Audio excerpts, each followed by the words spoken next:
Hi, போன வாரம் நம்ம சண்டை பஜாரில் ஒரு ஃபோன் வாங்கியிருந்தோம்.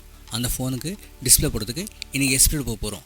அங்கே போய் டிஸ்பிளே போட்டு ஒர்க் ஆகுதா இல்லையான்றதை நம்ம வீட்டுக்குள்ளே பார்த்து தெரிஞ்சுக்கலாம். வாங்க வீட்டுக்குள்ளே போகலாம்.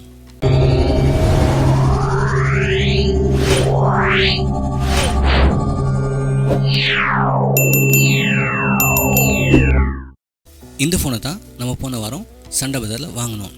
இதுக்கு தான் நம்ம டிஸ்பிளே போடுறதுக்கு இன்றைக்கி எக்ஸ்பிரட் போக போகிறோம். ஆல்மோஸ்ட் எல்லாருக்குமே தெரியும் எக்ஸ்பிரட் எங்கே இருக்குதுன்னு. அதுக்கு தெரியாதவங்க சொல்கிறேன், சிட்டி மார்க்கெட் கிட்ட டவுன் ஹால்கிட்ட வந்துட்டு யார்கிட்ட கேட்டாலும் கண்டிப்பாக சொல்லுவாங்க எக்ஸ்பிரட் எங்கே இருக்குதுன்னு. நம்ம எக்ஸ்பிரடுக்குள்ளே வந்துட்டோம். இதுதான் எக்ஸ்பிரடு. இங்கே எல்லா விதமான எலக்ட்ரிக்கல் பொருளும் கிடைக்கும். நீங்கள் இப்போ லேப்டாப் ரிப்பேரி, அப்புறம் மொபைல் ரிப்பேரி, டிவி ரிப்பேரி, ஹோம் தேட்ரு, எல்லா விதமான சர்வீஸும் இங்கே பண்ணுவாங்க. இன்றைக்கி நாம் வந்துக்கிறது மொபைல் ரெடி பண்ண. வாங்க மொபைலுக்கு டிஸ்பிளே போட்டு ஒர்க் ஆகுதா இல்லையான்றதை நம்ம பார்த்து தெரிஞ்சுக்கலாம்.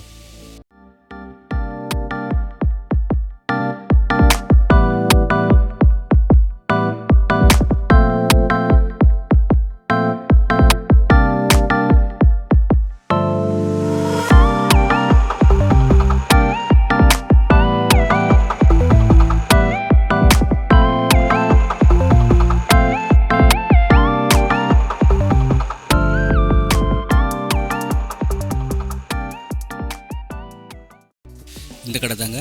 இவர்கிட்ட நம்ம ஆல்ரெடி 2-3 டிஸ்பிளே நான் போட வச்சுக்கிறேன். நல்லா தான் ஒர்க் ஆகுது. இப்போ நான் யூஸ் பண்ணுற ஃபோனுக்கும் டிஸ்பிளே இங்கே தான் போட்டிருக்கேன், ஒர்க் ஆகுது. நம்ம சண்டை பஜாரில் வாங்கின ஃபோனையும் நம்ம இங்கே தான் கொடுத்துருக்கோம். அவர் கொடுத்த உடனே அதை கழட்ட ஆரம்பிச்சிட்டாரு. விலை எவ்வளோன்னு கேட்டால் வாங்க போய் பார்த்துக்கலாம் அப்படின்னு சொன்னார்.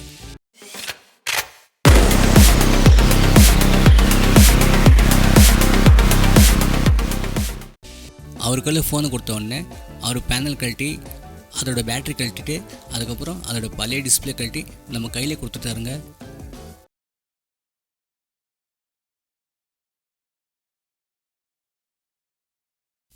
அதுக்கப்புறம் போய் அதுக்கு மேட்ச் ஆகிற மாதிரி ஒரு டிஸ்பிளே வாங்கி வந்து அவரே போட்டு கம்மெல்லாம் போட்டு ஃபிட் பண்ண ஆரம்பிச்சிட்டாரு.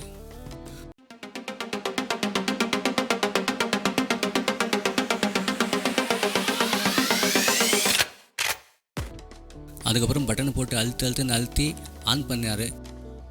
அவருக்கு மட்டும் ஆன் ஆச்சு என்னன்னு தெரில, என்கிட்ட எங்கே பிறகு ஆன் ஆச்சு அப்படின்னு கையில் காமிச்சிட்டு வச்சிட்டாரு. அப்புறம் நான் சொன்னேன், எப்பா என் கண்ணுக்கு தெரியவே இல்லைப்பா அது ஆன் ஆயிடுச்சா இல்லையா நிற்கணும் அப்படின்னு சொன்னேன். அவர் இல்லை, முதல்ல இது க்ளீனாக ஃபிட் பண்ணிவிட்டு அதுக்கப்புறம் உங்களுக்கு சார்ஜ் போட்டு காமிக்கிறோம், இல்லைன்னா உங்கள் கையில் கொடுத்தா அதோட ஸ்ட்ரிப்புக்கு இருக்குது இல்லையா அது கட் ஆகிடும் அப்படின்னு சொன்னார். அதுக்கப்புறம் தான் எனக்கு சமாதானம் ஆயிடுச்சு. அதுக்கப்புறம் பார்த்தா போட்டு சார்ஜ் போட்டு ஆன் பண்ணி காமிச்சார். விவோன்னு வந்தது. ஆன் பண்ணி காமிச்சிட்டு அதுக்கப்புறம் அதுக்கு சுற்றிட்டு லப்பர் பேண்ட் போட ஆரம்பிச்சிட்டாரு.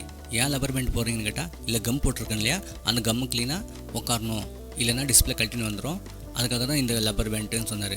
அப்புறம் எவ்வளோ நேரம் விட்டு அந்த லப்பரில் ஆகணும்னு கேட்டதுக்கு ஒரு 2 மணி நேரம் விட்டு நீங்கள் கழட்டிக்கலாம் அப்படின்னு சொன்னார். சரின்னு சொல்லிட்டு விலை எவ்வளோன்னு கேட்டேன். 1000 ரூபாய் சொன்னார். சரி 1000 ரூபாய் கொடுத்துட்டு நாமளும் அங்கத்துலேருந்து ஃபோன் வாங்கின்னு கிளம்பிட்டோம். 2 மணி நேரத்துக்கு அப்புறம் அந்த லப்பர்லாம் கழட்டிட்டு அதுக்கு ஒரு டெம்பர் கிளாஸும் போட வச்சுட்டு அதுக்கப்புறம் நம்ம நல்லா ஒர்க் பண்ணோம் அந்த ஃபோனை. இது நல்லா ஒர்க் ஆகுது. நம்ம கொடுத்த காசு ஒர்த்தான ஒரு பொருள் தான்.